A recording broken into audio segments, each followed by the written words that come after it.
A gente vai falar sobre esses princípios da abordagem e prevenção das infecções odontogênicas. Como eu já disse anteriormente, são situações bastante comuns na nossa clínica diária, podem ser localizadas e disseminadas, né, de origem periapical ou periodontal.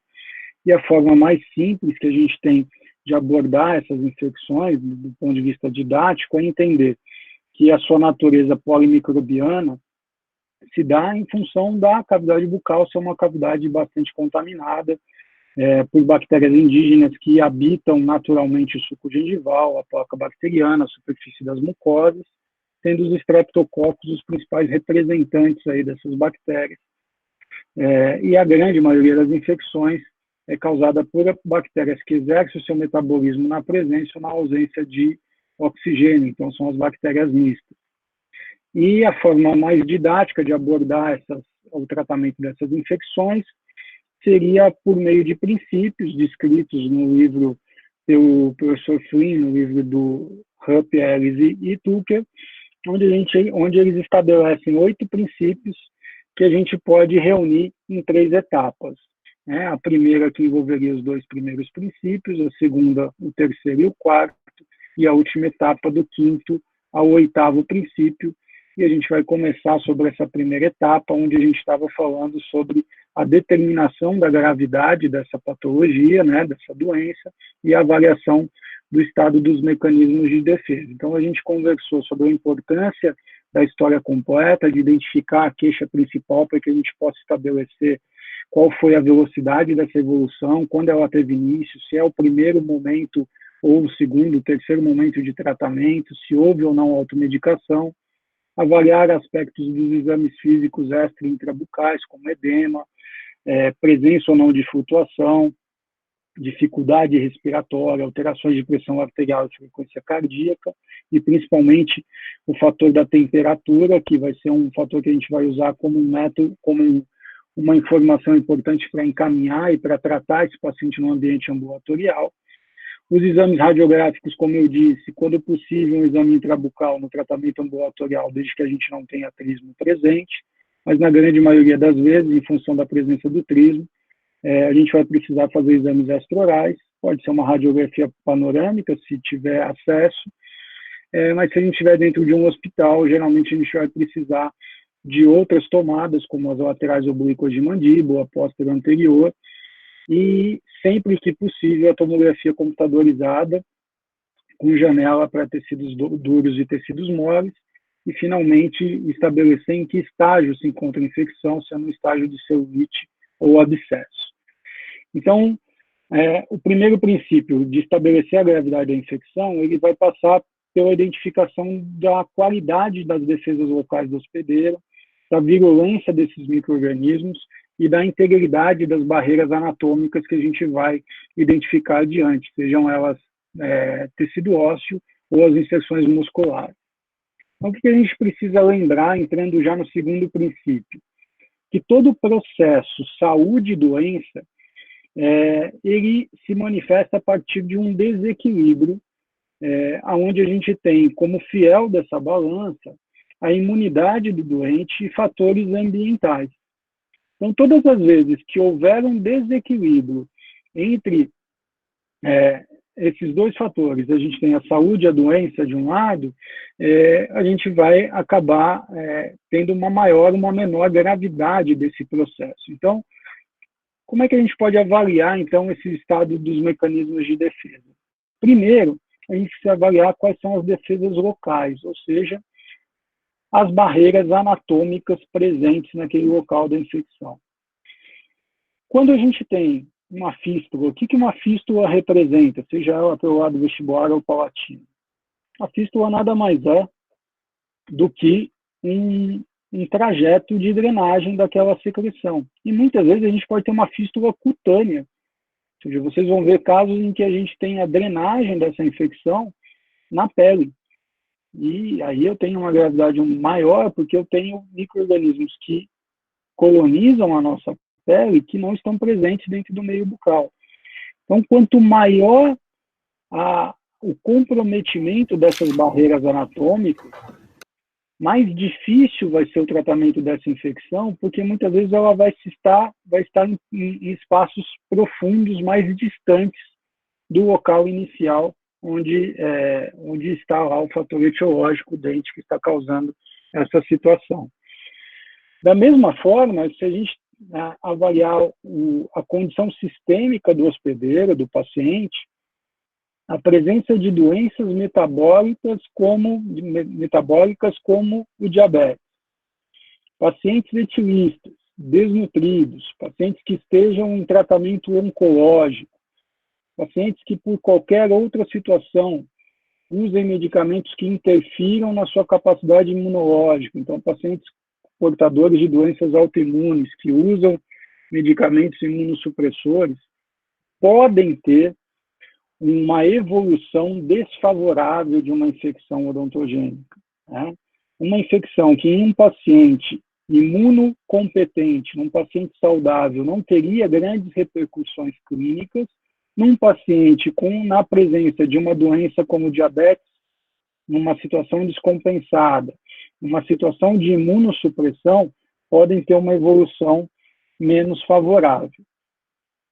E isso se manifesta por alterações nos mecanismos de defesa desse paciente, seja nos mecanismos de defesa celulares ou humorais. O que seriam os celulares?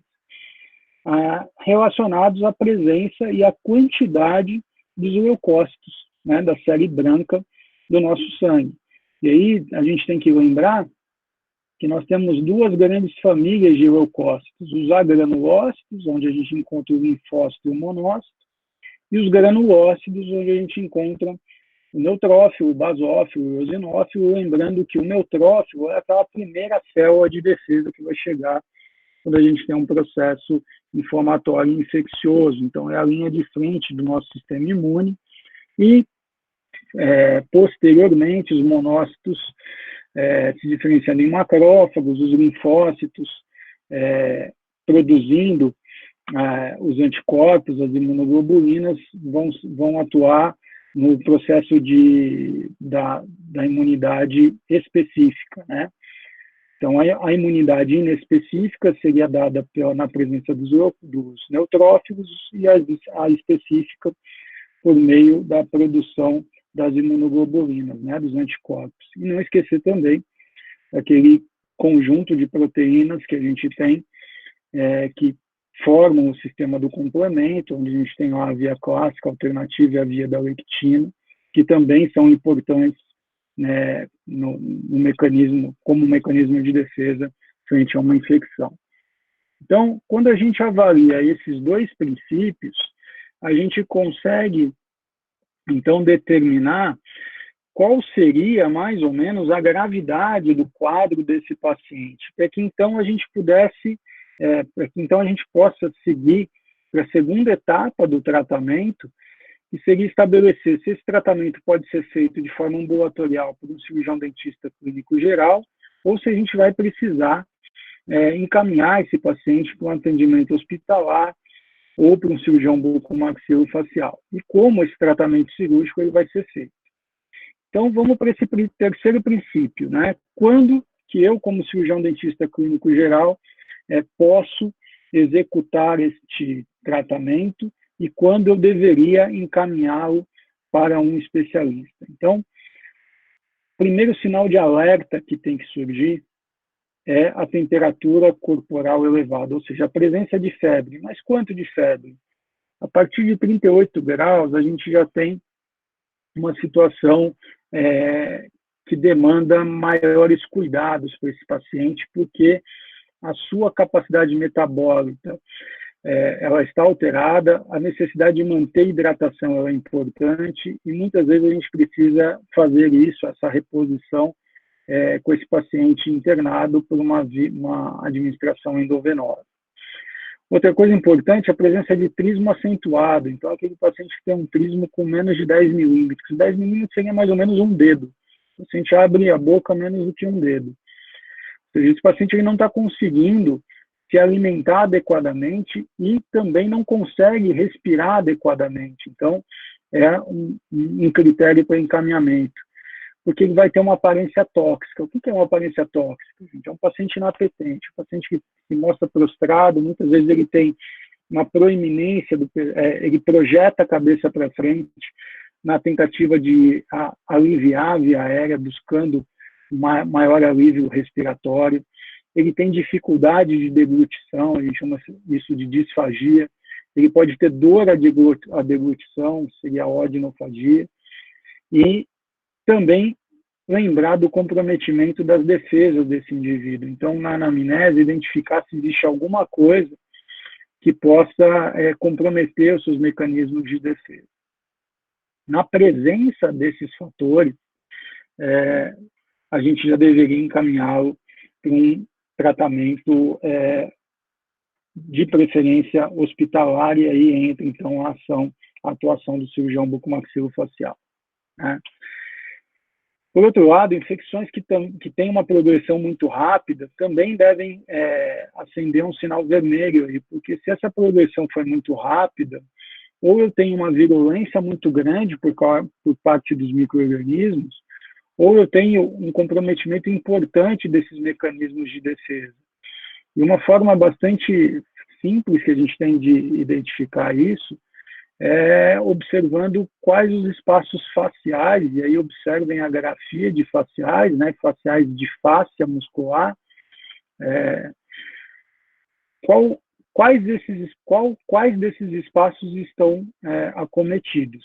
São espaços faciais mais próximos do dente causador, ou são espaços faciais mais distantes, em que a infecção já caminhou por todos esses tecidos, e aí torna o tratamento muito mais dificultoso. Então, quando a gente tiver a presença de um ou mais desses itens que foram citados, a gente deve sim optar pelo encaminhamento.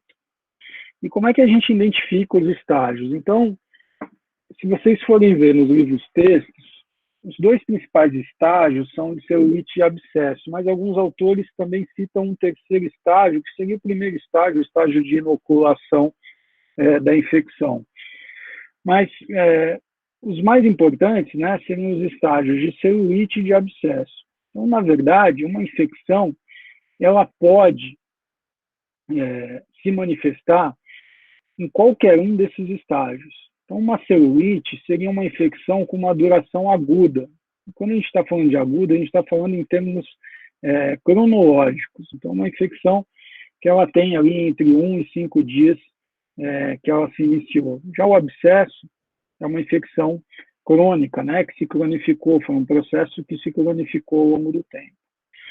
A dor na celulite, ela geralmente é intensa e generalizada, enquanto que no abscesso, por ter uma evolução mais lenta, tem a capacidade de ser mais circunscrito, de ser mais bem definido, e por isso a dor ela acaba sendo localizada.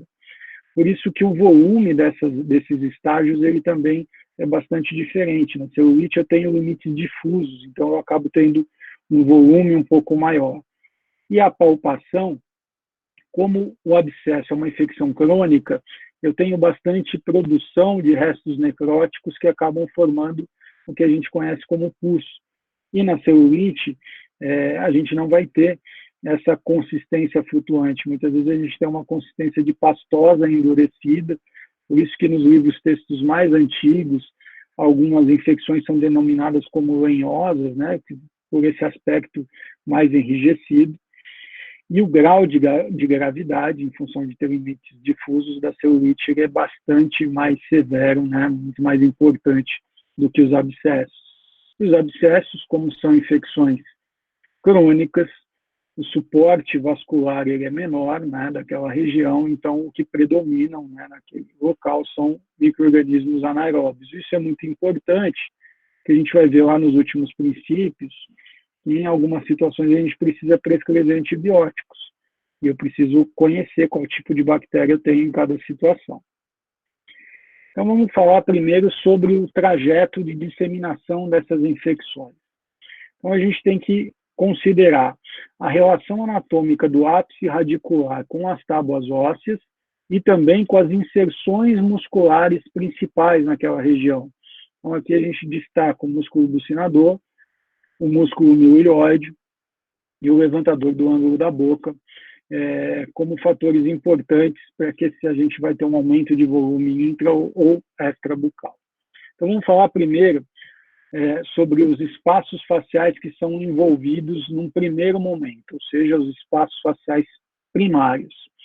Então, a gente classifica esses espaços faciais entre a maxila e a mandíbula, sendo que na maxila, de acordo com a região, a gente denomina de canino, bucal ou infratemporal, e na mandíbula de bucal, submentual, submandibular e sublingual.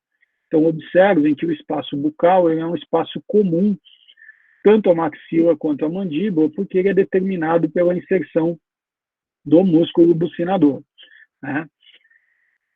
Por que isso é importante? Então, vamos falar primeiro em relação à inclinação. Vamos lembrar lá da anatomia da inclinação dos nossos dentes. Então, quando a gente olha na maxila, o incisivo central, que seria essa imagem do lado esquerdo, ele geralmente tem o seu ápice mais próximo da tábua óssea vestibular, ou seja, a tábua óssea vestibular ela é mais delgada do que a tábua óssea palatina. Se essa tábua óssea ela é mais delgada, então ela oferece menor resistência para a drenagem dessa infecção.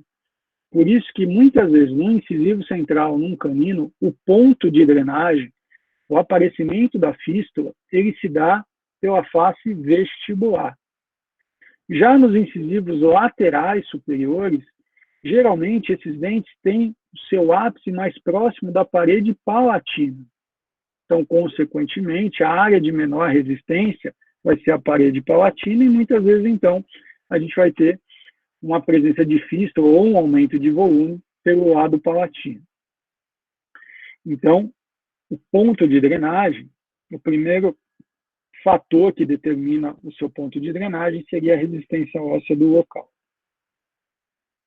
E o segundo seriam as inserções musculares da região. Então, observem aí um molar superior, em que a gente tem uma infecção oriunda das raízes vestibulares. Então, no exemplo do lado esquerdo, eu tenho um ponto de flutuação e, consequentemente, meu futuro ponto de drenagem dentro, no espaço vestibular, ou seja, no meio intrabucal. Por quê? Porque eu vejo a inserção do bucinador acima do ápice das raízes vestibulares. Já do lado direito da imagem, a gente observa que essa drenagem ela vai ocorrer acima da inserção do bucinador, porque eu tenho dentes com raízes mais longas. Então, provavelmente, nesses pacientes, o ponto de drenagem intrabucal ele vai ser mais dificultado. O aumento de volume ele vai se manifestar de uma forma mais nítida, de forma extrabucal, né? E tudo isso determinado, então, pela inserção muscular daquela região. Isso tanto na maxila quanto na mandíbula, gente, né? Que eu tenho uma inserção do bucinador nesses dois ossos. Então, essa seria a manifestação clínica, né? O aspecto clínico de um abscesso denominado bucal, que acometeu o espaço primário bucal, seja maxilar ou mandibular, por infecções de dentes com raízes que estavam acima da inserção do músculo bucinador. E na mandíbula?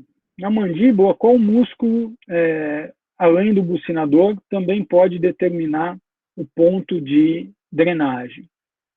O músculo miloióide, né? Que ele se insere ali na linha miloióide, e a gente tem que lembrar, olhando num corte coronal mandibular, a gente observa aí que na região de molares e de pré-molares, geralmente eu tenho o ápice mais próximo da parede lingual. Então, o ponto de drenagem mais provável será por lingual, e a inserção do miloióide em relação ao ápice radicular vai determinar se eu tenho um abscesso submandibular ou sublingual, como a gente vai ver adiante.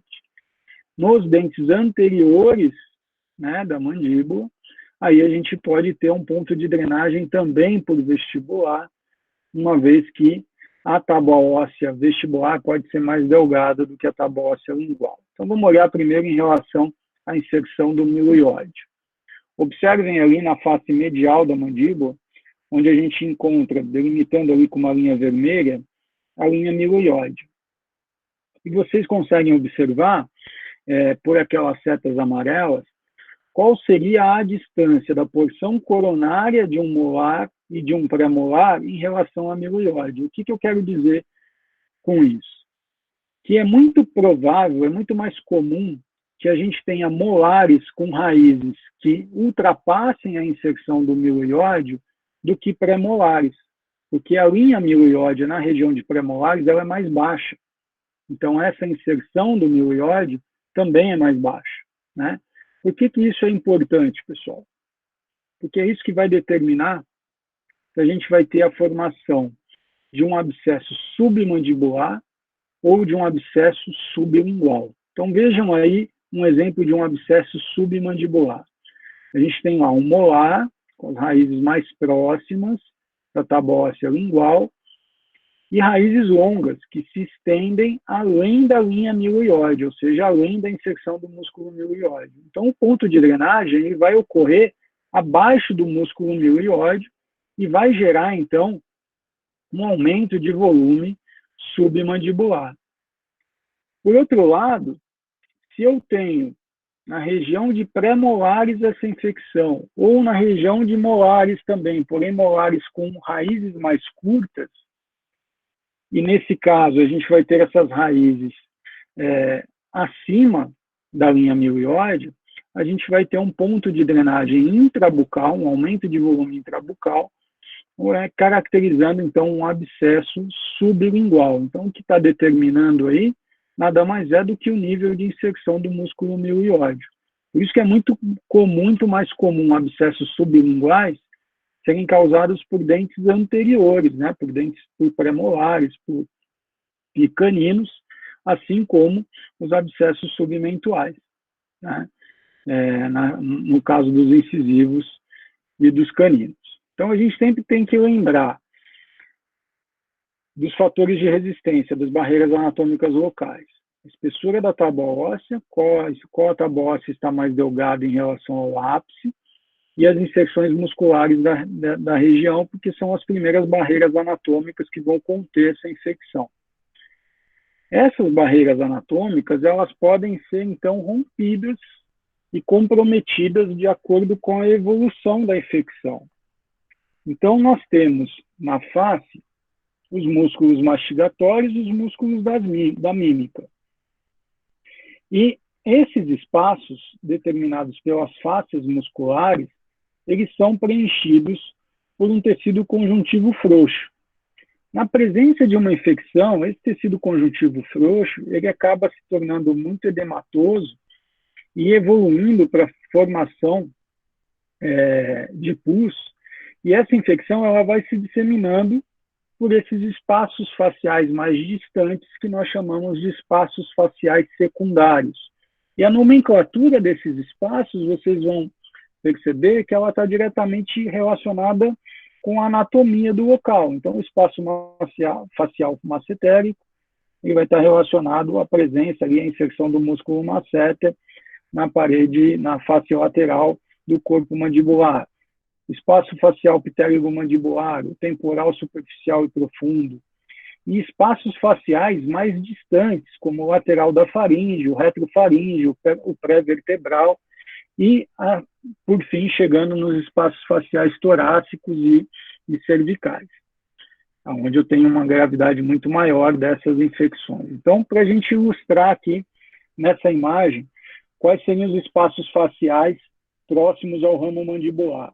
Vocês conseguem ver aqui na face medial o espaço pterigo-mandibular, delimitado pelo pterigóide medial e pelo pterigóide lateral. Então, esse espaço pterigo-mandibular, o seu acometimento ele é bastante comum em infecções na região de terceiros molares, então pericoronarites mais graves podem gerar um acometimento desse espaço facial. O espaço facial infratemporal, o espaço facial temporal profundo e superficial Então, lembrando, espaço temporal profundo e infratemporal, acometido por infecções de dentes superiores. Espaço temporal superficial, infecção de dentes superiores e também dentes inferiores, porque vocês veem que o espaço massetérico ele se comunica com o espaço temporal superficial, né? Então, eu posso ter um dente inferior com uma evolução ascendente. Ele envolve o espaço massetérico e posteriormente, o espaço temporal superficial. Então, vamos dar um exemplo aqui de terceiro molar inferior, onde a gente tem as pericoronarites com alguma frequência.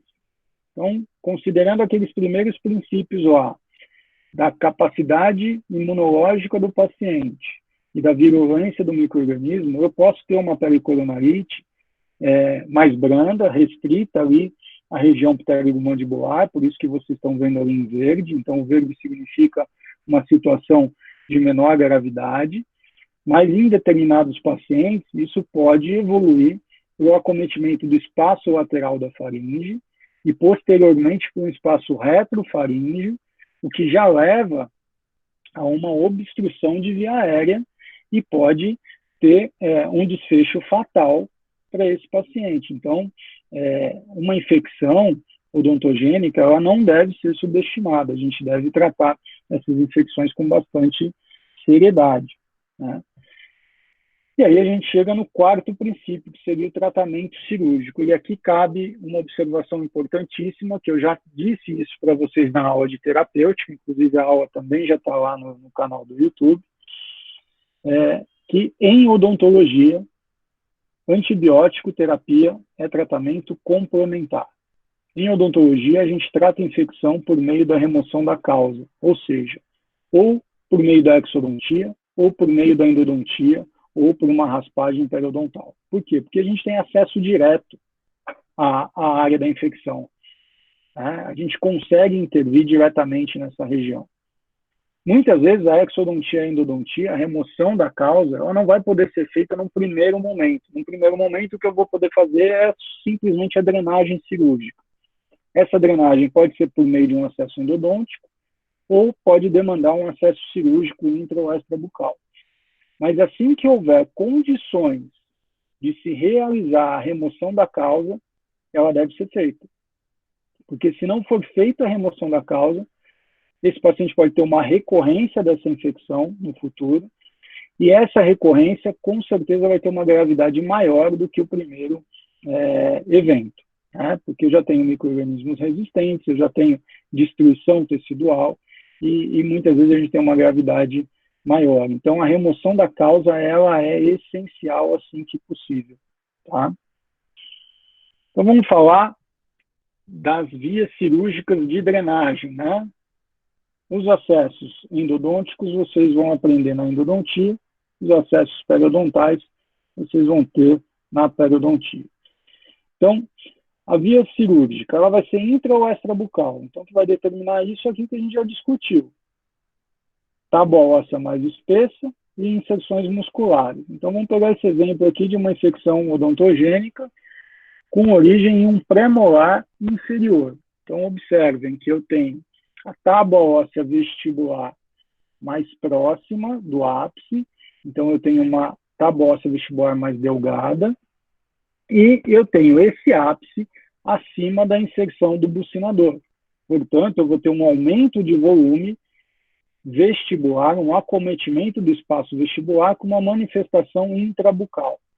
Como é que a gente faz a drenagem desse abscesso?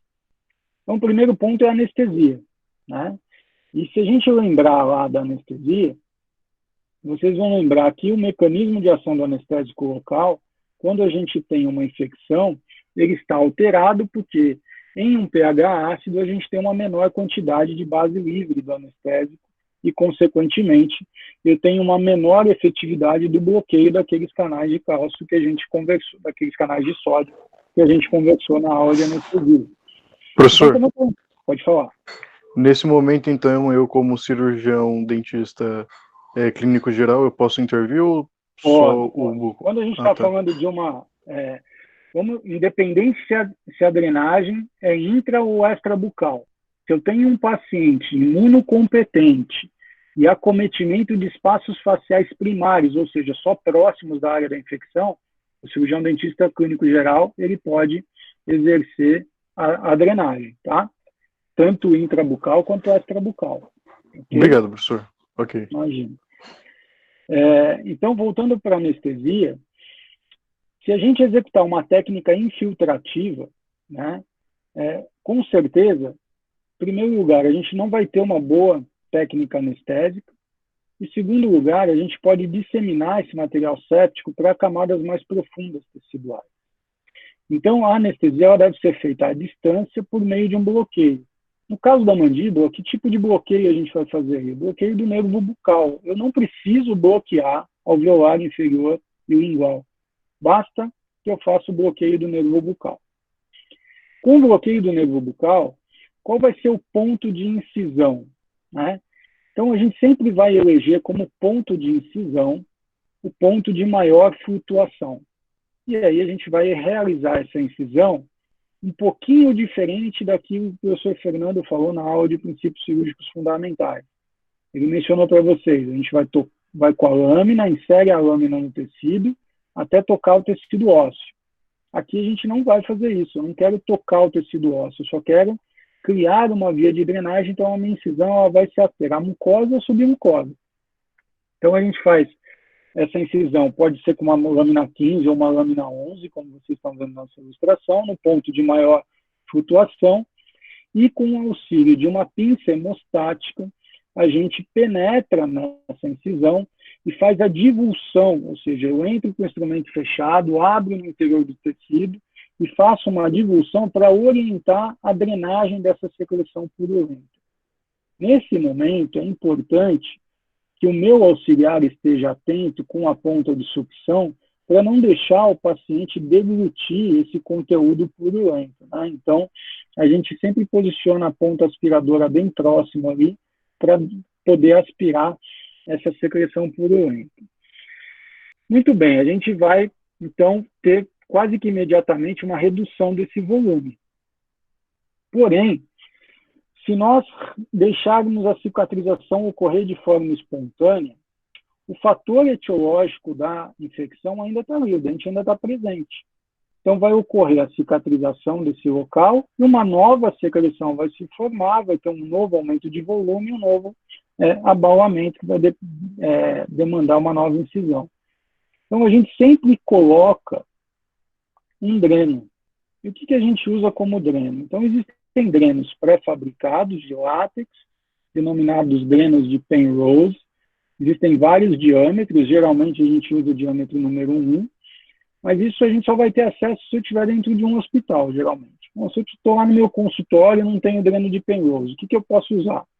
Simples, pega uma luva cirúrgica, uma luva estéreo, pega um dedo dessa luva e corta. E a gente vai usar o dedo da luva, então, como um dreno. No meio intrabucal, a gente posiciona o dreno com o auxílio de uma pinça, o mais profundo possível, como vocês estão vendo ali na letra D, e uma porção do dreno tem que ficar exposta.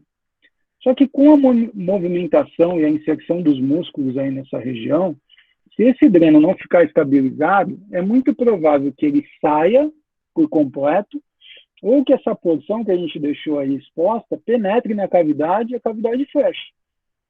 E aí a gente vai ter um problema muito maior. Então, sempre a gente deve estabilizar o dreno por meio de sutura quando a gente está fazendo uma drenagem intrabucal. Extrabucal, a gente pode ou não realizar a fixação, mas intrabucal a gente sempre vai realizar essa estabilização por meio de uma sutura. E por quanto tempo a gente mantém o dreno? Então, o dreno ele deve ser mantido enquanto ele estiver ativo, ou seja, enquanto estiver drenando secreção. E isso acontece entre 48 e 72 horas. A partir de 72 horas, na imensa maioria dos casos, a gente já não tem mais atividade de drenagem e esse dreno pode ser removido e, então, o tratamento de remoção da causa pode ser feito, seja por meio da endodontia, da periodontia ou da exodontia. Quando esse tratamento da remoção da causa puder ser feito no momento da drenagem, ele também pode ser feito. Então, o paciente que está imunocompetente, eu não tenho grande aumento de volume, e eu não tenho a presença de trismo, eu posso, nesse mesmo momento, fazer a endodontia, ou a periodontia, ou mesmo a exodontia, sem maiores problemas, porque eu estou falando de uma infecção localizada, ok? A gente está falando de um abscesso e não de uma celulite. Bom, e quando essas barreiras anatômicas fazem com que o ponto de flutuação e de drenagem seja extrabucal? Será que eu, como cirurgião dentista clínico geral, posso realizar a drenagem? Com certeza. Então vejam a imagem desse garoto, onde a gente tem aí um eritema, um aumento de volume importante submandibular esquerdo e um ponto de flutuação ali bem inferior, como vocês vão ver mais adiante. Então vejam, muitas vezes, num primeiro momento, isso assusta, né, o cirurgião dentista, porque eu tenho um aumento de volume importante e muitas vezes nessa região cervical, a primeira preocupação do colega é se essa infecção possa se disseminar para os espaços faciais de pescoço e até mediastino. Isso pode acontecer se não for tratada, mas nessa fase, ela está limitada aos espaços faciais primários, submandibular e submentual, né? Então, como é que a gente trata isso? Primeira coisa, identificar se existe um ponto de flutuação. Como é que a gente identifica isso? Palpando, gente. Vocês vão ver que a palpação, a imagem aqui não apareceu, mas quando a gente palpa, a gente vai identificar ali um ponto de flutuação. Se eu tenho um ponto de flutuação, eu vou conseguir uma boa drenagem. E aí tem que lembrar da lei da gravidade, né? Se a gente está falando da inferior, eu vou fazer uma incisão o mais inferior possível nesse ponto de flutuação. E não esquecer, pessoal, que a gente está trabalhando no tecido cutâneo, onde eu tenho bactérias que não estão presentes no meio intrabucal, principalmente Staphylococcus. Então, a desinfecção do local, a antissepsia da pele, antes de realizar a incisão, ela é fundamental. Lembrando, sempre da área interna para a área externa. E observem, né, se vocês podem observar, em alguns pacientes a gente acaba até solicitando que ele tire a camiseta ou a camisa, porque a gente espera que tenha bastante secreção nesse local e isso pode, então, sujar, né, a roupa do paciente, mesmo com a colocação dos campos cirúrgicos, como vocês estão vendo. Então, nessa imagem dá para ver nitidamente a presença de flutuação, né? A gente palpa e esse tecido ele perde a sua elasticidade, ele perde a sua capacidade de retornar para o local inicial. Bom, como é que a gente faz a anestesia quando é cutâneo? Então, aqui a gente não vai fazer bloqueio, né?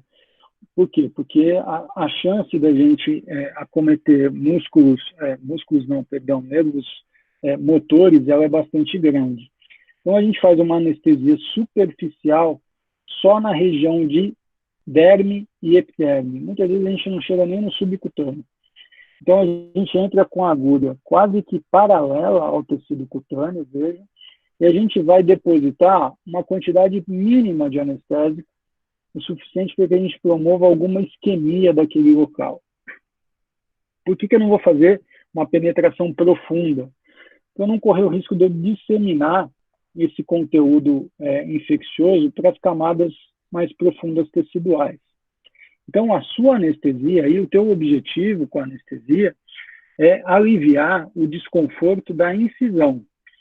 E no momento de realizar a incisão, a gente vai usar a mesma lâmina, 11 ou 15, mas a gente tem que lembrar de realizar essa incisão seguindo as linhas de expressão facial, como vocês estão vendo nessa imagem aí do lado direito, né? Porque dessa forma a gente minimiza as cicatrizes.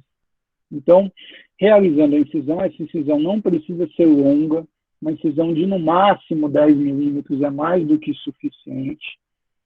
Então, a gente faz a incisão no ponto mais inferior da flutuação, e vejam que tem uma cubarrinha embaixo, porque vai ocorrer o quê? O extravasamento de toda a secreção dentro desse abscesso.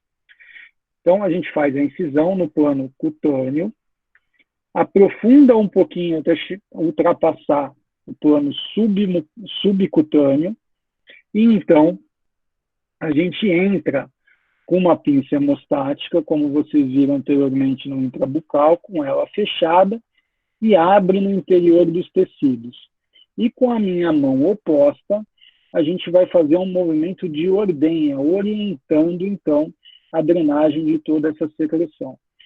Nesse momento, o desconforto por parte do doente ele vai existir nessa manipulação, porque a sua anestesia ela foi superficial, foi só na região cutânea. Então, em algumas situações, principalmente em pacientes pediátricos, isso não pode ser feito só com anestesia local. Muitas vezes a gente precisa usar técnicas de sedação ou mesmo fazer essa drenagem com esse paciente sob anestesia geral.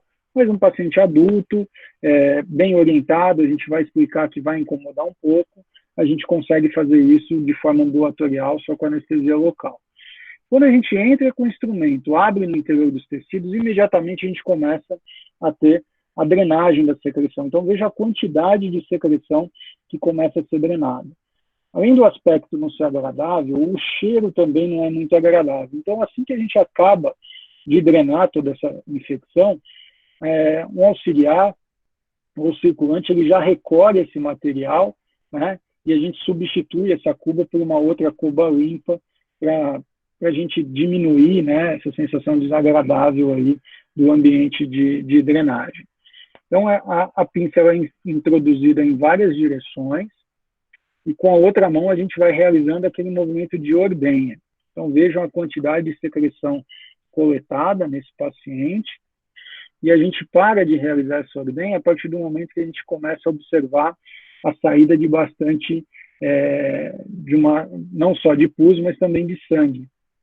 E nesse momento, então, a gente deixa de fazer essa ordenha e vamos, então, lavar essa cavidade. Isso é muito importante, porque muitas vezes eu posso ter restos teciduais necróticos mais profundos, coágulos sanguíneos. Então, é importante irrigar toda essa loja, né, toda essa cavidade com solução fisiológica, para que a gente possa promover uma limpeza e uma diminuição desses restos necróticos. E, mais uma vez, a gente vai realizando a ordenha até que eu não tenha mais, então, a saída de secreção.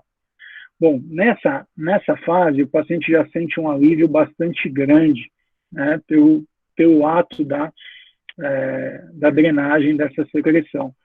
E aí, mais uma vez, então, a gente tem que posicionar o nosso dreno. Vejam que aí a gente está usando um dreno feito com um lençol de borracha. Mas esse lençol de borracha precisa estar estéril, ok? Não é aquele lençol de borracha que a gente pega lá e usa para fazer a endodontia.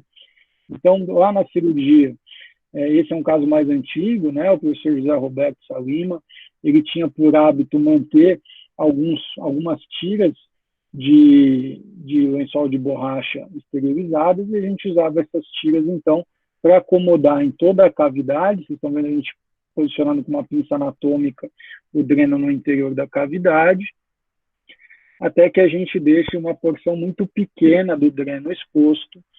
E para minimizar a cicatriz, desde que eu tenha um paciente colaborador, a gente evita realização de sutura, né? Mas a gente protege essa região com um curativo bastante generoso. Por quê? Porque se esse curativo for muito pequeno, muito modesto, com certeza vai ter extravasamento de secreção e a gente não quer que o paciente manipule esse local, né? Então, o paciente ele vai lavar o rosto com água e sabão, mas vai evitar molhar essa região do curativo. E nós vamos examinar este paciente diariamente.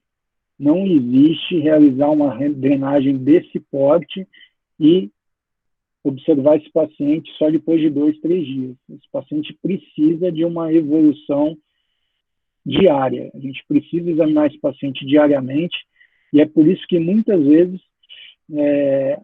esses pacientes acabam sendo internados, né? Pacientes que eu não consigo ter essa disciplina da visita e do controle diário, muitas vezes a gente encaminha para o hospital e realiza a internação. E observem como esse paciente volta 24 horas depois. Olha a quantidade, olha como esse curativo ele já está bastante sujo, né? Por secreção e por sangue. Então, a gente remove o curativo, faz a antisepsia daquele local e a gente vai observar se o dreno está ou não ativo. Se o dreno estiver ativo ainda, ou seja, se eu ainda tenho drenagem de secreção, a gente simplesmente troca esse curativo e vamos avaliar esse paciente mais uma vez, depois de 48 horas, depois de 72 horas. Depois de 72 horas, o que a gente consegue identificar nesse caso? Que o dreno já não tinha mais atividade, a gente já tinha uma redução bastante significativa, tanto do eritema quanto de volume, e aí nessa fase, então, o paciente já não tinha trismo, não tinha febre, não tinha dificuldade respiratória ou dificuldade de deglutição, então a gente pode deixar esse paciente sem o curativo, remove o dreno, limpa a pele naquela região e espera a cicatrização por segunda intenção, né? Orienta só esse paciente a manter a ferida limpa com água e sabão, e aí não esquecer, agora então é o momento de fazer a remoção da causa, ou seja, fazer a exodontia, fazer a endodontia, fazer a raspagem periodontal, para a gente remover a causa desse abscesso, que muito provavelmente foi um molar, né? Porque geralmente os molares têm raízes longas, então a inserção do milioide se dá acima das raízes e a evolução das infecções se dá no espaço submandibular. Então, essas infecções, esses abscessos, eles podem ser tratados num paciente imunocompetente, sem grandes problemas, por um cirurgião dentista clínico geral, lógico, desde que esse colega se sinta confortável, né, e capacitado para fazer esse tratamento. Então, vejam aqui no molar aumento, a incisão ela é bem pequena, então a cicatriz ela vai ser, com certeza, imperceptível aí depois. Por outro lado, gente, muitas vezes a gente tem uma evolução desfavorável das infecções e a gente passa a chamar essas infecções de infecções complexas. Por quê? Porque são infecções de maior gravidade. Professor. Oi, pode falar. Desculpa te atrapalhar, mas quando você deixa a lesão aberta com o dreno, ele tem que fazer medicação com antibiótico, alguma coisa assim, por estar aberto? A gente já vai chegar nesse ponto, que são os últimos princípios. Quando que a gente deve prescrever o antibiótico? Já te respondo isso logo mais, pode ser? Pode, obrigada. Só para a gente não cortar aqui. Então, muitas vezes... Pode falar. Desculpa atrapalhar de novo, senhor aí. É uma dúvida que eu tenho. Na expansão da lesão, né, o senhor falou que a gente tem o tecido ali que é a derme e epiderme. Em alguns casos, a gente vai ter a submucosa ali próxima. Submucosa não, desculpa. O tecido adjacente pode estar vascularizado ali, veias e artérias. Qual é o risco ali de atingir alguma veia ou artéria? Então, por exemplo, na incisão que o senhor passou como exemplo, posso estar enganado, mas tem a facial próximo ali, ou a retromandibular um pouco mais atrás, mais posterior. Por isso que a incisão ela é superficial. Eu vou voltar aqui um pouquinho na imagem para vocês verem, tá? Mas pode ocorrer em alguns casos dessa expansão, esse caso de abscesso, expandir juntamente a artéria e a veia, ficar muito próximo ao tecido ou não? Ela sempre vai estar abaixo. Geralmente, as veias e as artérias estão em planos mais profundos, né? Abaixo do plano subcutâneo. Então, vejam, a ponta ativa da lâmina, ela não entra inteira. Você consegue ver aí? Consigo. Eu não entro com mais do que 50% da ponta ativa da lâmina. Se eu fizer dessa forma, com certeza eu vou ter segurança para não lesar grandes vasos. Agora, se a gente entrar com um bisturi, como a gente entra pelo meio intrabucal, num plano único, fazer uma incisão em que eu vou ter um retalho mucoperiostal, isso não existe quando a gente está fazendo acesso extraoral. Acessos extraorais a gente sempre vai fazer por planos. Então, eu vou primeiro no plano cutâneo, depois no plano subcutâneo, depois no plano muscular, até que eu chegue no periósteo. E a cada plano, então, a gente vai identificando as estruturas vasculares e nervosas e fazendo ou o afastamento ou a ligadura no caso dos vasos, entendeu? Então, por exemplo, se eu quero tratar uma fratura e eu vou ter um acesso extraoral, esse acesso ele não vai se dar por uma incisão única. A minha incisão ela vai se dar por planos, e a cada plano eu vou identificando essas estruturas e ou eu afasto ou eu faço a ligadura no caso dos vasos presentes. Entendeu? Entendi. Nesse caso que o senhor, a última pergunta, ela está bem superficial, a palpação ficou visível. Se fosse mais profunda, eu faria esse acesso da mesma forma com esse bisturi ou de forma diferente? Se fosse mais profunda, provavelmente a gente não teria um ponto de flutuação, certo? Não. A gente estaria falando de uma celulite. E aí vocês vão ver que nas infecções complexas, as celulites são drenadas sim, só que em ambiente hospitalar. Tá. Entendeu? Tá ok, professor. Obrigado. Nada, a gente já vai falar sobre isso agora. Tudo bem.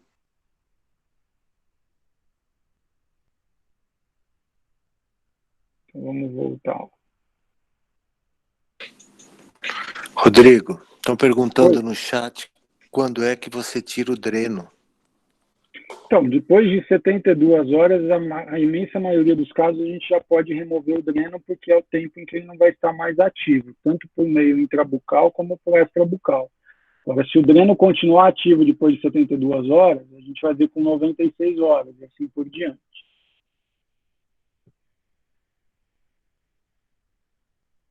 Bom,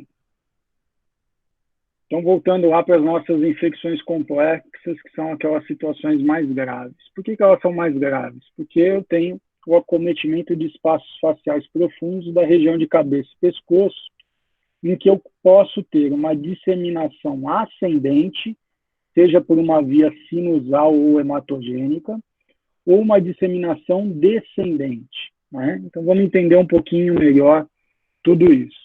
E essa disseminação ela vai gerar um comprometimento de vias aéreas e de estruturas vitais.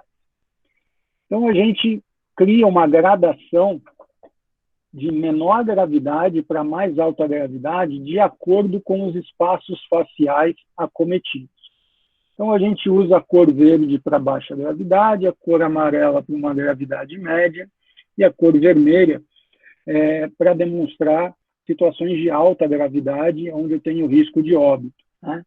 Então, aquelas infecções que ficam circunscritas a esses espaços faciais descritos nesse primeiro quadro, vestibular, bucal, subperiosteal, corpo mandibular e infraorbitário, são infecções que geralmente estão restritas aos espaços faciais primários e que são infecções de menor gravidade, que a gente consegue fazer o tratamento como a gente viu anteriormente.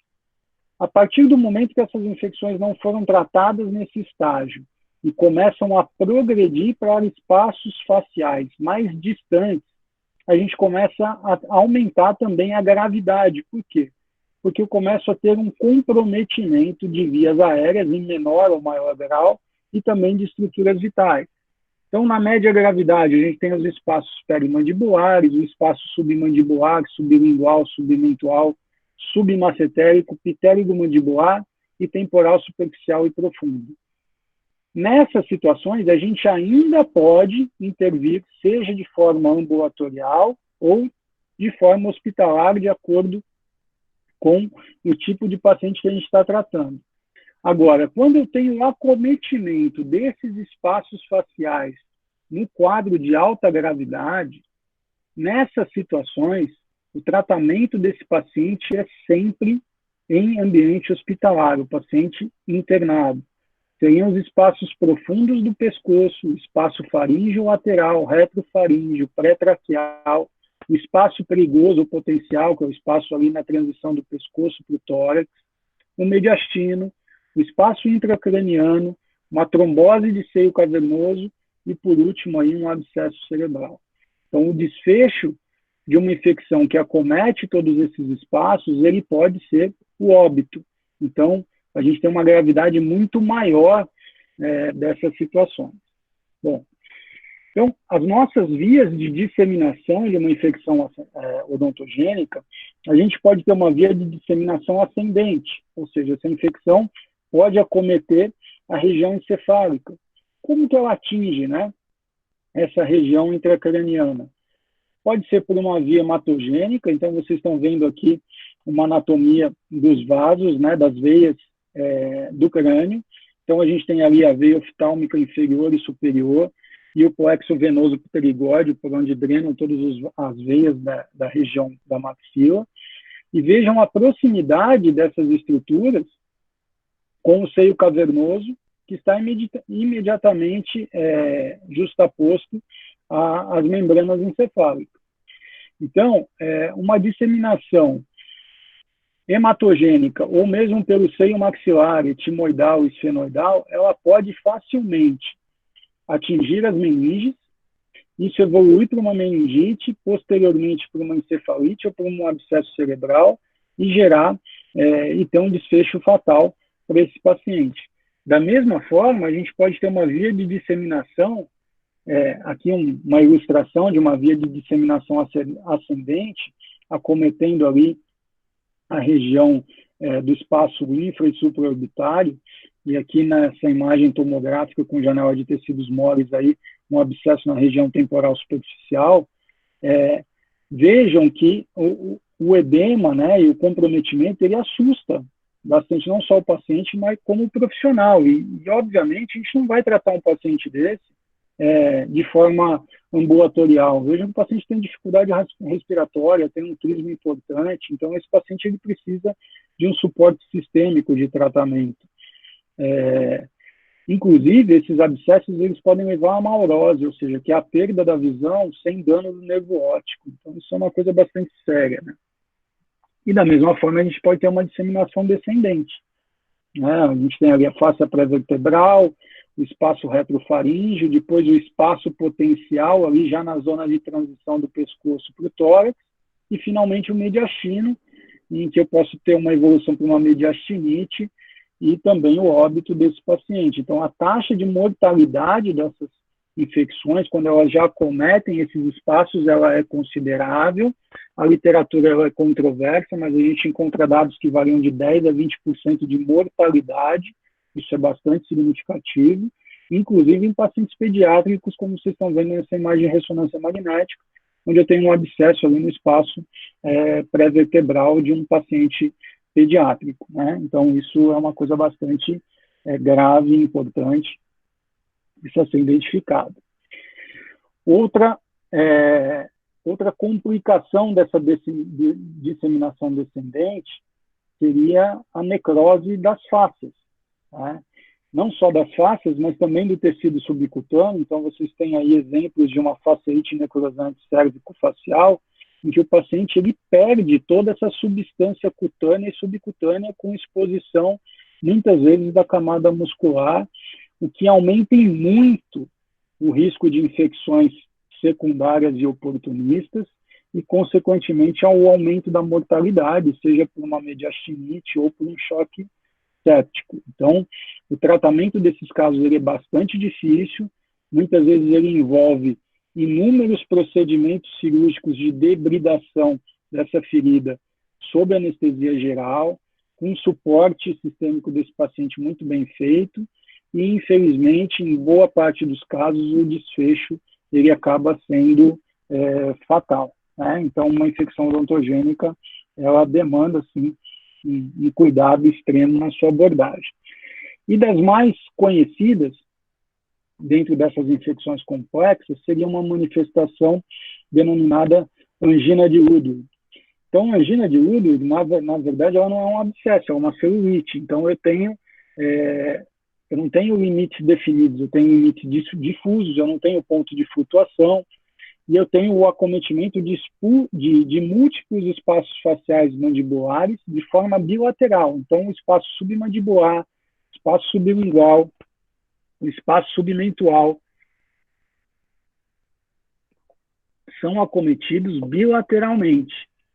E quando esse acometimento ele é bilateral, existe, então, um deslocamento, um abaulamento do assoalho bucal com um deslocamento posterior da língua, o que gera uma obstrução mecânica de via aérea, aquela sensação de sufocamento que o paciente apresenta, com disfagia, né, dificuldade de deglutição e dor à deglutição, dificuldade respiratória e muitas vezes uma cialorreia bastante intensa.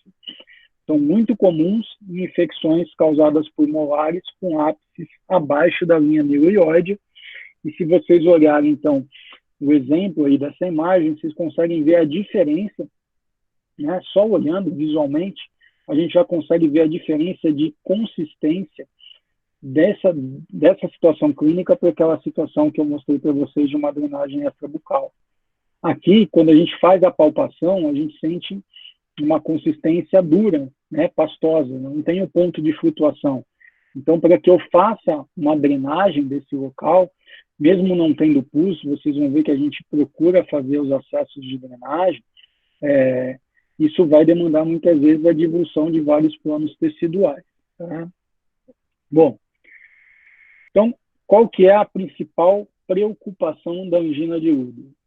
Seria esse abaulamento tanto da região submandibular quanto da região sublingual, que provoca, então, um deslocamento posterior da língua, e vocês estão vendo ali o fechamento da via aérea. Então, o paciente perde a capacidade de respirar, e isso pode levar esse paciente ao óbito. Então, a primeira coisa que a gente precisa fazer nesses casos, e logicamente isso não é feito em nível ambulatorial, esse paciente está internado, é estabelecer uma via aérea segura e permanente. Então, muitas vezes isso é feito por meio de uma intubação orotraqueal. Então, pode ser feita de forma convencional. Vocês estão vendo aí do lado esquerdo um laringoscópio e a colocação do tubo. Mas, muitas vezes, a constrição dessa via aérea é tão grande que essa intubação ela precisa ser feita com o uso de broncoscopia, com broncooscópio, em que o anestesista ele identifica por meio de uma câmera o espaço para passar com o tubo até que ele chegue ali no brônquio principal para que faça, então, a ventilação adequada desse paciente. Em algumas situações, a manutenção de uma via aérea ela vai ser feita numa situação de urgência. Não dá tempo de chamar um anestesista, não tem um broncoscópio disponível. Então, numa situação extrema, o que vai precisar ser feito? Uma clicotireotomia, né, que seria um acesso de urgência para estabelecimento de uma via aérea. Não é diferente da traqueostomia. A traqueostomia é um procedimento eletivo, então a traqueostomia é feita na traqueia. A clicotireotomia ou clicotireodostomia, né, também como a gente encontra em alguns livros textos, ela é feita ali na região da membrana clicotireoide, entre a cartilagem tireoide e a cartilagem cricoide. Então, a gente tem ali um ponto de flutuação, onde a gente consegue identificar a membrana clicotireoide, e ali é feito um acesso, pode ser feito com lâmina de bisturi, ou pode ser feito por punção, né? Muitas vezes a gente tem catéteres que fazem isso, e se estabelece uma via aérea de urgência, até que, então, possa ser feita a traqueostomia, o estabelecimento de uma via aérea permanente, tá? Então, a clicotireotomia, em situações extremas, ela é necessária. E isso precisa ser feito com treinamento, tá, gente? Aquela história de pegar caneta Bic e fazer isso, isso é só mito, ok? Para fazer clicotireotomia precisa ser feito de forma treinada, com cuidado, de forma apropriada, porque a gente pode ter uma complicação importante e um agravamento do quadro. Isso não é para ser feito por pessoas sem treinamento, tá? Então, a angina de Woodward é uma infecção que tem, em que o diagnóstico rápido ele é fundamental, porque a gente possa evitar essa obstrução da via aérea e a disseminação da infecção para espaços faciais mais profundos. Poxa, professor, mas as celulites são caracterizadas por não ter pus, né, no seu interior. Por que então, muitas vezes se faz a incisão e a colocação de drenos nesses espaços? Porque o objetivo da drenagem, no caso da angina de Woodward, ele não tem o objetivo de drenagem de secreção purulenta, já que muitas vezes a gente não vai ter pus, né? Eu posso ter microabscessos em algumas regiões, mas de forma geral a gente não tem pus. O objetivo ali é reduzir a tensão tecidual, melhorar a perfusão sanguínea, porque melhorando essa perfusão sanguínea, a gente faz com que a oferta antibiótica seja aumentada, né?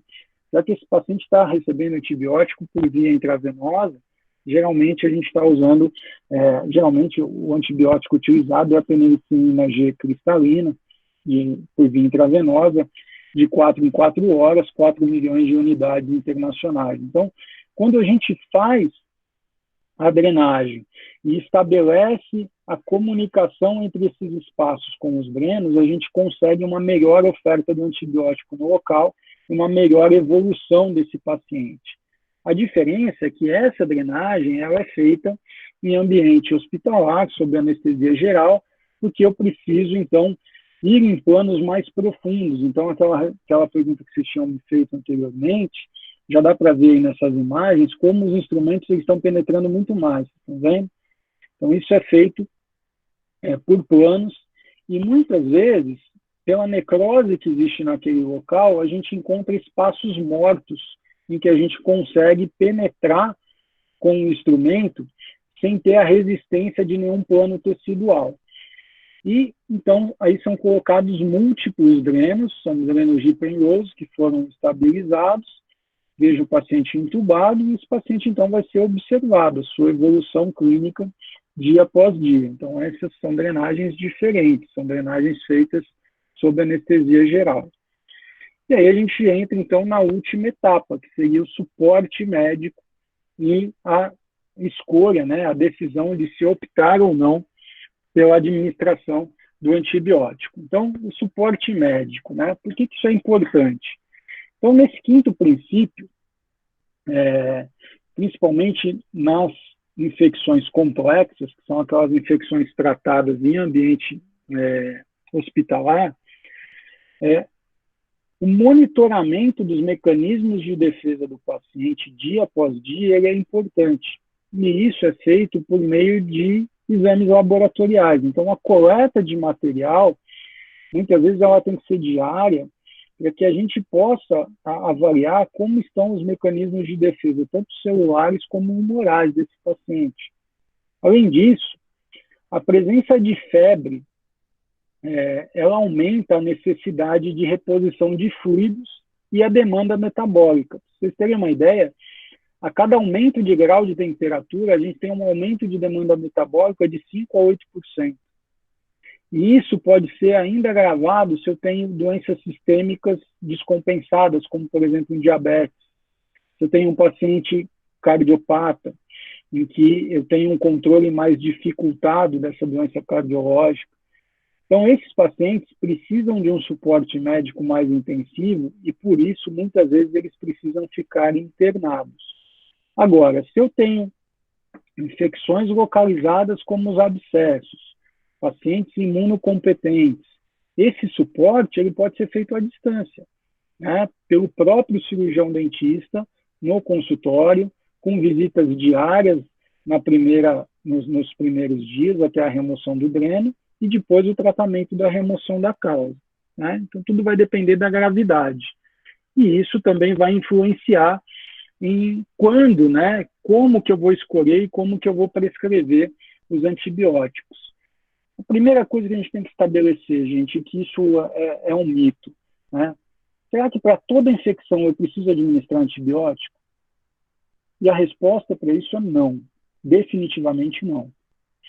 Eu não preciso administrar antibiótico quando eu tenho infecções localizadas, crônicas.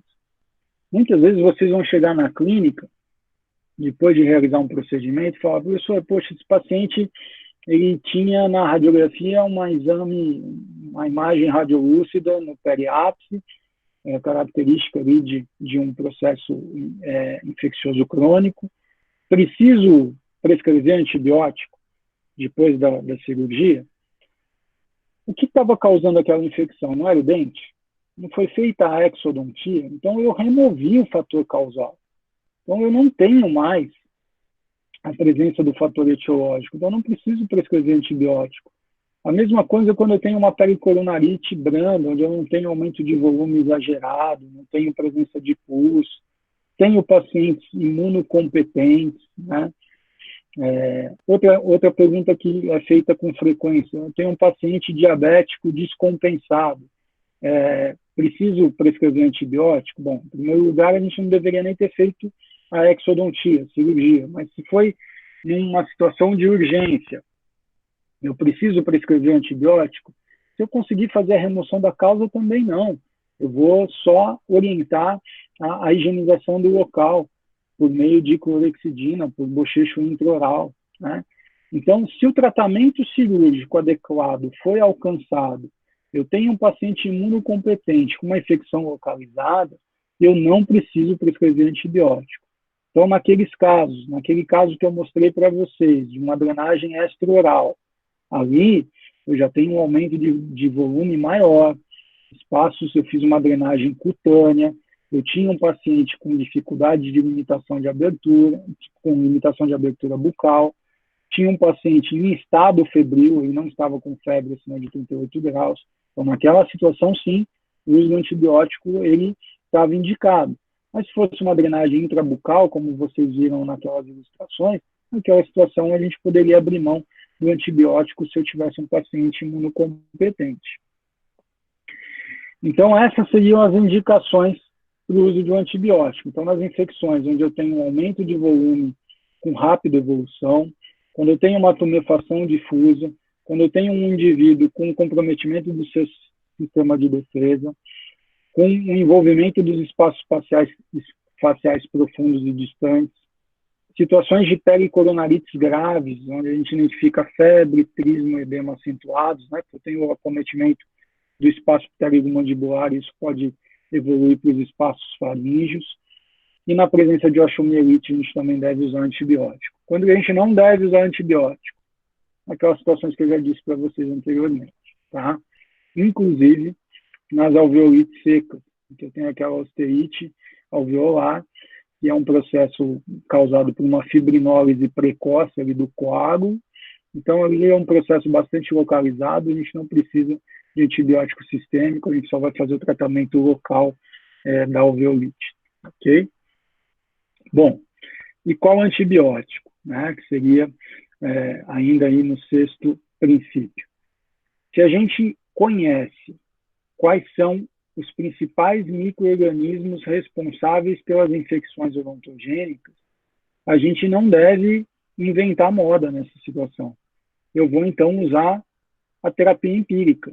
Qual é o antibiótico de primeira escolha no meio intrabucal? São as penicilinas. Então, eu vou usar antibióticos que eu sei que são eficientes contra aqueles micro-organismos que são típicos daquele local, né, do meio bucal, e com um espectro apropriado. Então, eu vou usar penicilina intraoral, penicilina previoral, vou usar amoxicilina, vou usar um metronidazol, se eu sei que eu tenho ali patógenos anaeróbios. Se eu tenho um paciente alérgico, vou optar por clindamicina ou azitromicina, mas sempre preferencialmente por antibióticos bactericidas. Por quê? Porque os antibióticos bactericidas, eles vão atuar, vão impedir a síntese da parede celular das bactérias. Então, elas não sobrevivem sem parede celular. Já os bacteriostáticos, eles vão impedir a sua reprodução e a sua evolução. Mas eles vão demandar uma capacidade imunológica muito maior por meio do hospedeiro. Então, o seu efeito ele vai ser mais retardado. Então, antibióticos bactericidas, sempre que possível, a gente deve optar por eles, né? E lembrar também do custo, né, gente? O tipo de paciente que a gente está atendendo. Se é um paciente que ele não tem acesso a um medicamento na rede privada, não adianta eu prescrever azitromicina para esse paciente. Eu tenho que prescrever um antibiótico que ele encontre no sistema público de saúde, né? E qual vai ser esse antibiótico? Vai ser a amoxicilina, tá? Então, menos é mais nessas situações aí. Então, aqui a gente tem os principais antibióticos. A amoxicilina é, sem sombra de dúvida, o mais utilizado, seguido da clindamicina, quando a gente tem pacientes alérgicos, ou a azitromicina, e o metronidazol, quando eu tenho infecções, principalmente de origem periodontal, onde a gente tem uma prevalência bastante grande de micro-organismos anaeróbios. Muitas vezes a gente pode fazer associação, usar a amoxicilina mais o metronidazol, ou usar a amoxicilina com ácido clavulânico, principalmente quando eu tenho drenagem cutânea, porque eu posso ter contaminação por estafilococos, são produtores de beta-lactamase. Então, muitas vezes a gente faz a associação desses antibióticos, ok? E quando que eu devo fazer um antibiograma? Então, em primeiro lugar, o antibiograma é feito único e exclusivamente em infecções tratadas em ambiente hospitalar ou naquelas infecções em que o tratamento inicial ele não houve resposta, ok? Então, são exames realizados em situações mais graves, geralmente no envolvimento de múltiplos espaços anatômicos, e o resultado desses exames, ele não é rápido. Muitas vezes a gente leva de 5 a 7 dias para ter um resultado de um antibiograma. Então, nesse período, esse paciente precisa estar sob supervisão, né? Então, por isso que, geralmente, o antibiograma é feito só naquelas situações de infecções complexas, mais graves, em que eu tenho um paciente imunossuprimido ou um paciente que precisou ficar internado para fazer o tratamento. Uma alternativa ao antibiograma seriam os exames moleculares, né? Um que está bastante na moda aí, nessa época de Covid, são as reações de cadeias da polimerase, né? Que são os PCRs, onde a gente identifica o material genético da bactéria, porque muitas vezes, muitos patógenos, para que a gente consiga fazer o antibiograma, ele precisa estar vivo, né? Ele precisa se reproduzir dentro daquele meio. E muitos patógenos, eles acabam não sobrevivendo à coleta. Então, por meio do PCR, muitas vezes se identifica outros patógenos que não são identificados no antibiograma, tá?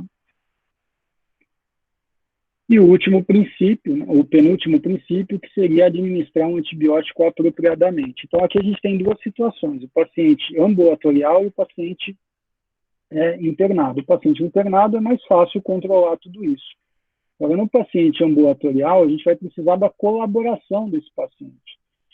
E aí, a literatura também mostra que quanto maior o período e o maior o número de doses, menor é a adesão ao tratamento. Então, a gente pode usar a amoxicilina, não precisa usar por 7 dias, por 4 a 5 dias é suficiente para a gente tratar essas infecções localizadas, respeitando a concentração mínima de 500 miligramas a cada 8 horas, tá? Evitem estender muito o uso do antibiótico, porque o paciente não vai aderir ao tratamento de forma adequada. Por isso que o relacionamento com o paciente tem que ser bem próximo. A gente tem que manter esse paciente próximo, com múltiplas visitas. Muitas vezes a gente vai fazer visitas a cada dia ou a cada 48 horas para a gente observar a evolução desses casos. E aí sim, o último princípio, né, que é avaliar a resposta ao tratamento.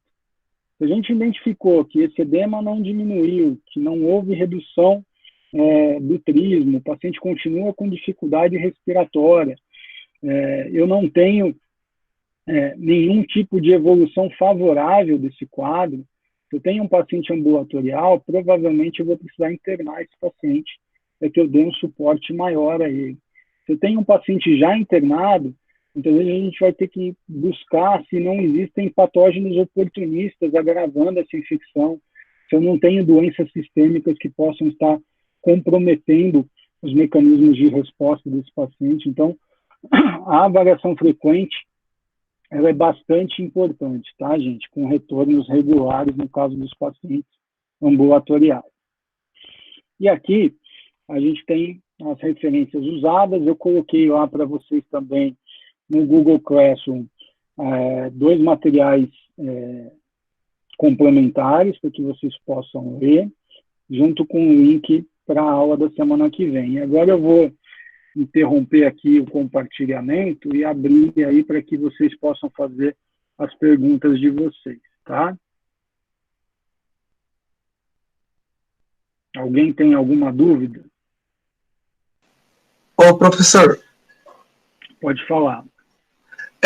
Em relação à diabetes, se a diabetes do indivíduo estiver controlada, pode realizar todo o procedimento normal? Pode. O paciente diabético compensado é um paciente que vai ter um risco cirúrgico ou asa 2 ou asa 3, certo? Então, eu sim. posso realizar o procedimento. Tá ok, Tá? obrigado. Nada.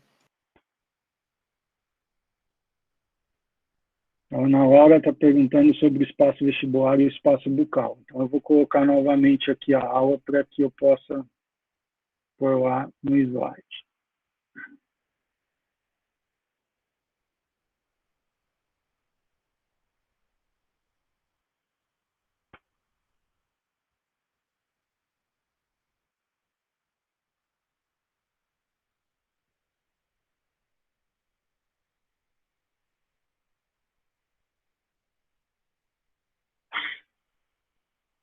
Então, por favor, quem está com o microfone ligado, estão me ouvindo? Sim, professor. Legal. Então, vejam esse exemplo aqui de uma infecção de um molar superior. Então, essa infecção, ela vem das raízes vestibulares. Vejam a inserção do bucinador. Na imagem do lado esquerdo, o ápice das raízes vestibulares está abaixo da inserção do bucinador. Então, o aumento, o ponto de drenagem, ele vai se dar abaixo da inserção do bucinador, no meio intrabucal, num espaço que a gente chama de vestibular. Tá? Já na imagem do lado direito, o que a gente observa é que o ápice está acima da inserção do bucinador. Então, o aumento de volume vai se dar no espaço bucal, e aí a gente vê esse tipo de imagem clínica. Só que o espaço bucal é um espaço comum, tanto à maxila quanto à mandíbula. Então, eu posso ter como origem tanto um dente superior como um dente inferior. Ok? Respondi a sua pergunta?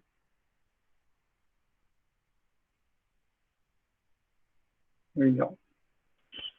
Alguém tem mais alguma pergunta? Professor, eu tenho uma dúvida. Pode falar. Quando tira o dreno no extrabucal, precisa fazer a lavagem de novo? Só da área externa. Ok, obrigado. Tá?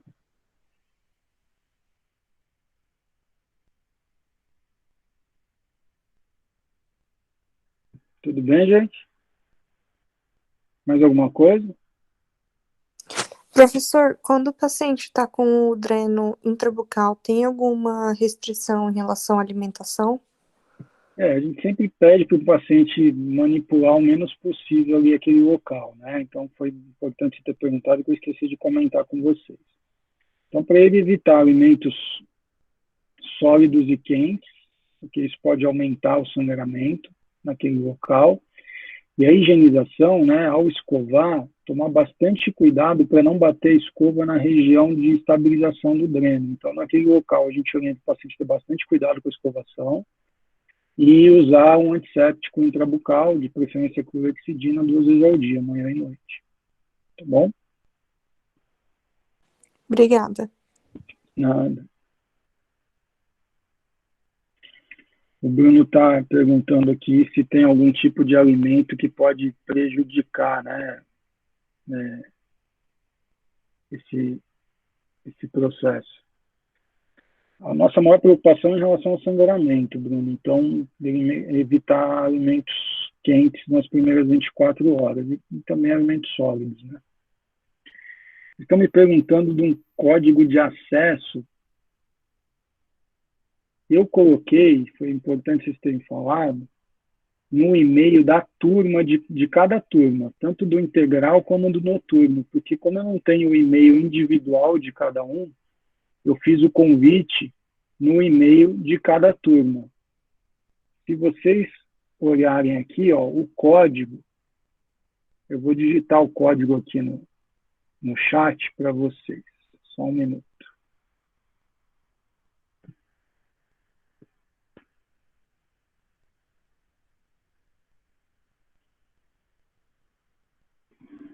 Esse é o código da turma, da classe, tá? Código de acesso.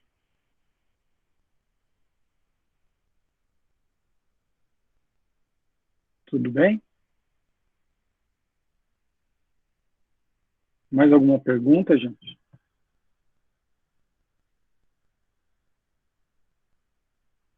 Então, na próxima terça-feira, dia 26, às 8h30, o seminário para o curso integral e às 18h30 o seminário para o curso noturno, só que eu preciso que todos assistam a aula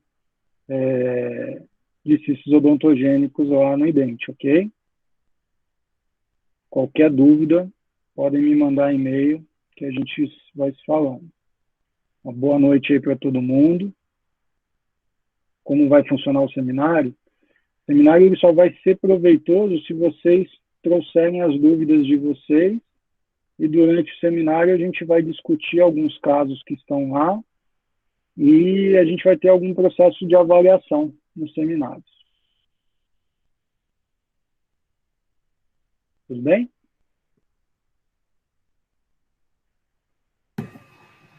Professor, o senhor falou a aula que está onde? Eu não entendi direito, desculpa. Vocês vão ver lá no Classroom que tem um link. Essa aula de cistos odontogênicos, ela está num portal chamado IDENTE, que é um portal de várias videoaulas de odontologia. Entendi, e essa aula de cistos odontogênicos eu consegui liberar o acesso para vocês por 30 dias. Então, por esse link, vocês vão ter acesso, entendeu? Entendi. Obrigado, viu? Essa aula dos cistos eu não vou conseguir colocar no YouTube por causa de uma questão de direito autoral. Essa de infecções odontogênicas, amanhã eu subo lá no canal do YouTube. Eu esqueci de colocar para vocês. Aguenta aí. Senão vocês não vão saber, né? Calma aí.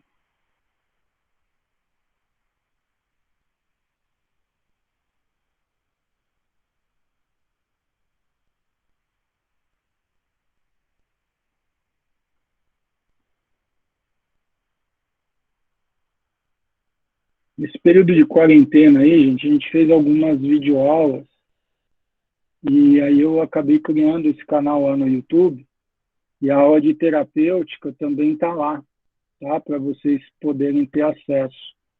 Então, a aula de hoje eu também vou subir lá no YouTube para que vocês possam ver e tem outras aulas lá também, principalmente da parte de implante. Quem tiver curiosidade, pode acessar lá. Quem quiser pode se inscrever, que aí recebe as notificações de quando tiver novas aulas. A gente vai procurar criar algumas aulas rápidas, algumas coisas e ir colocando, subindo aí no canal para vocês, tá bom? Então esse é o endereço.